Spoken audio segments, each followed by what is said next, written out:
Okay, so this is going to be my recap of Alias Grace, part 3. So Mrs. Humphreys is milking this damsel in distress bit, and Dr. Jordan is, I think he's getting fed up with the whole situation. I suppose it's still the shock. So kind of you to make dinner again. He has arrived for his third session with Grace. And you can tell that Dr. Jordan has, I'm going to dare say feelings for Grace. And you kind of saw that in the first episode when he paid close attention to how she threaded the needle. And then there was the second episode where he actually had a dream. He had a dream about Grace until it was interrupted by Mrs. Humphreys bringing him a tray. And he's now arrived for their third session, and he can hear from the hall her singing, and he ends up having another kind of a daydream about her. And so I think his sessions are more at this point is more than just her being his patient. And so they start their session, and of course he wanted to go back to Mary Whitney, and they show us that they had the funeral. And Jeremiah came back for the funeral, and he actually purchased the ring that George had given Mary as a quote-unquote engagement ring. And Grace used that money to pay the Reverend for the funeral. And so back at the house, Mrs. Parkinson wanted to talk to Grace to find out how much she knew, and basically she asked Grace if she knew who the man was. And of course, Grace told her no. We know that Mary never told her who it was. Do you know the man? And then she ended up saying, I want you to swear on a Bible that even if you do know that you'll never divulge it. And if you do that, I'll increase your pay. And if you, choose to leave the house, then I'll give you an excellent, basically, letter of recommendation. And Grace agreed to that. And so later that night, Mrs. Parkinson was having dinner with George, and George kind of followed Grace out into the hallway as she was taking the tray back to the kitchen. And he had this awkward situation where he apologized for what happened to Mary. He didn't admit to anything. He basically was, just saying how sorry he was for her loss. And then he grabbed her hand, caressed it a bit, and which obviously made Grace uncomfortable. But then Mrs. Parkinson came by and called his name, and then he got up and he walked away. George. Unfortunately, that wasn't the end of it. Later that night, the jerk actually showed up at Grace's room. Grace. So I don't know if it's the following day, because I'm not sure about the timeline, but Grace is entering into the kitchen, and Sally is now sitting at the table talking to Nancy Montgomery, the woman that Grace was tried and convicted of murdering. Oh, Nancy, this is Grace. Nancy's an old friend. She's visiting from Richmond Hill. And so they talked for a little bit, and she ends up offering Grace a job. And when she offered her the job, you can see Sally kind of looked concerned. Would you be interested in the position? And I don't like being a single woman alone with a gentleman, as people will talk. Nancy doesn't have the best reputation, and neither does Mr. Kinnear, who she works for. And I say it in quotation marks and air quotes.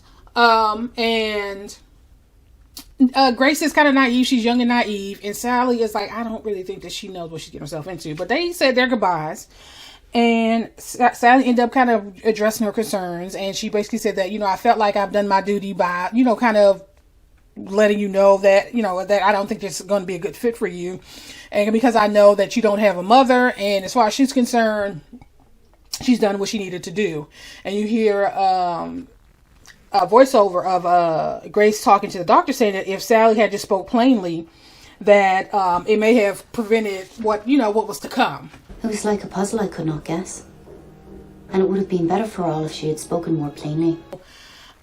She get to town, and the guy that she was riding the carriage with made inappropriate comments and advances about her. And this is where we meet Mr. Kinnear. He steps in to defend her, and he ends up knocking the man out. And so they get to the house, and we meet Jamie. Jamie is someone who works on the estate, on I don't want to say estate, on the property. Hello, Jamie. This is Grace Marks. And he was cordial and nice enough. And then we met McDermott. McDermott is also someone who was tried and convicted. He was actually tried, convicted, and actually hung for the murder of Nancy. And you could tell that there's no love lost between Nancy and McDermott. McDermott, take Grace's things to her room. And so, but Grace did mention that she felt like, Nancy's disposition was kind of different than it was when she met her at the house. Like, she didn't even greet me when I arrived. I heard her laughing. She had not given me one word of greeting. And so Nancy ends up taking her on this tour, and of course they go to the cellar, and then she was like, it's dark down there, you could watch your step, you could fall and kind of break your neck. But the way she said it was kind of aggressive, right? It's very dark below, and you could trip and fall down the stairs and break your neck. So the next morning, she's up, she's starting her chores, and I think one of the birds had pecked her or something, and she basically was, saying to the birds that she was going to wring his neck.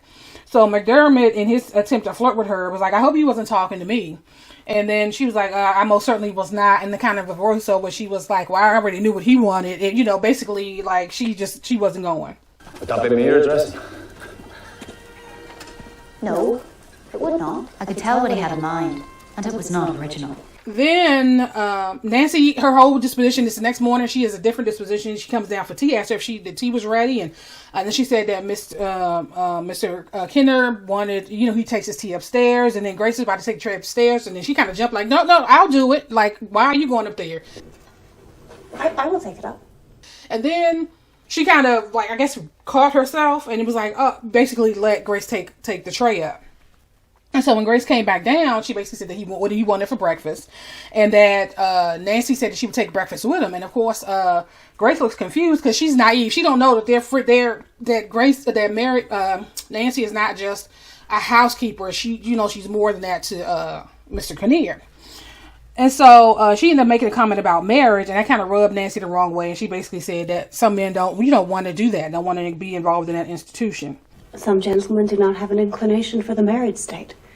They're very pleased with themselves the way they are and think they can get along well enough without it. So Grace is going about her chores, and it seemed like Nancy is always there to kind of correct her. Like, you need to air his shirt out, and like, this is how he likes his dresser organized. And his dressing things are not to be laid out like this.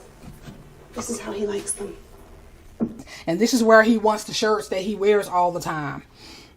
It's like she was, ever present, right? So eventually later that day, Grace is doing laundry, and Nancy comes in and she wants her to come and sit and have a cup of tea with her. But she, said that she had to get the, laundry because she didn't know how, quickly the weather would change. And so Nancy was like, well, whenever you get the laundry up, just come and have tea with me. It's like she's like Jekyll and Mr. Hyde. It's like she wanted to be friends with Grace, but then she kind of see Grace as a threat. And so Grace is out hanging up the laundry. You kind of see that Jamie has a crush on her. And he basically, told her that he was about to go into town to pick up some things, and that if she had anything in particular that she wanted to let him know, and then he would pick it up for her. If I'm sent into the village and there's any little thing that you should want, I would be glad to fetch it for you. Thank you, Jamie.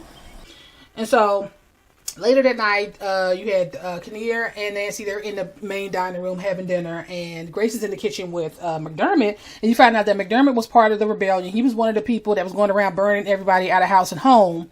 And then when they disbanded, that's when he got the job at the house. And then he takes great offense to the fact that he doesn't work directly with Mr. Kenner, that he's taking orders from Nancy. So you can see the resentment there. I'll be working for the gentleman himself, but not so. A woman is set over me instead. And then he made some inappropriate comment to Grace about breaking her in, like it's the first time for everything. You'd only need breaking in like a cult, and you'd go as good as the rest of them. So Nancy and Grace, they're on the porch and they're stitching something or sewing something. And Jamie arrives with his flute, and Grace went in to get everybody drinks. And so McDermott came in, and he apologized to her for the comment that he had made earlier. And, she went on back out, and they kind of listened to Jamie play his flute. And, it was just a nice close to the evening. And Nancy, asked Grace, to make sure she lock up, and that she wanted Grace to sleep with her that night because she's afraid to be, when she's in the house and Mr. Kenner isn't there. And so as she was about to walk into the house, she kind of saw McDermott far off, and he was kind of staring at her, and they kind of locked eyes. And And she went into the house, and that was pretty much how this episode ends.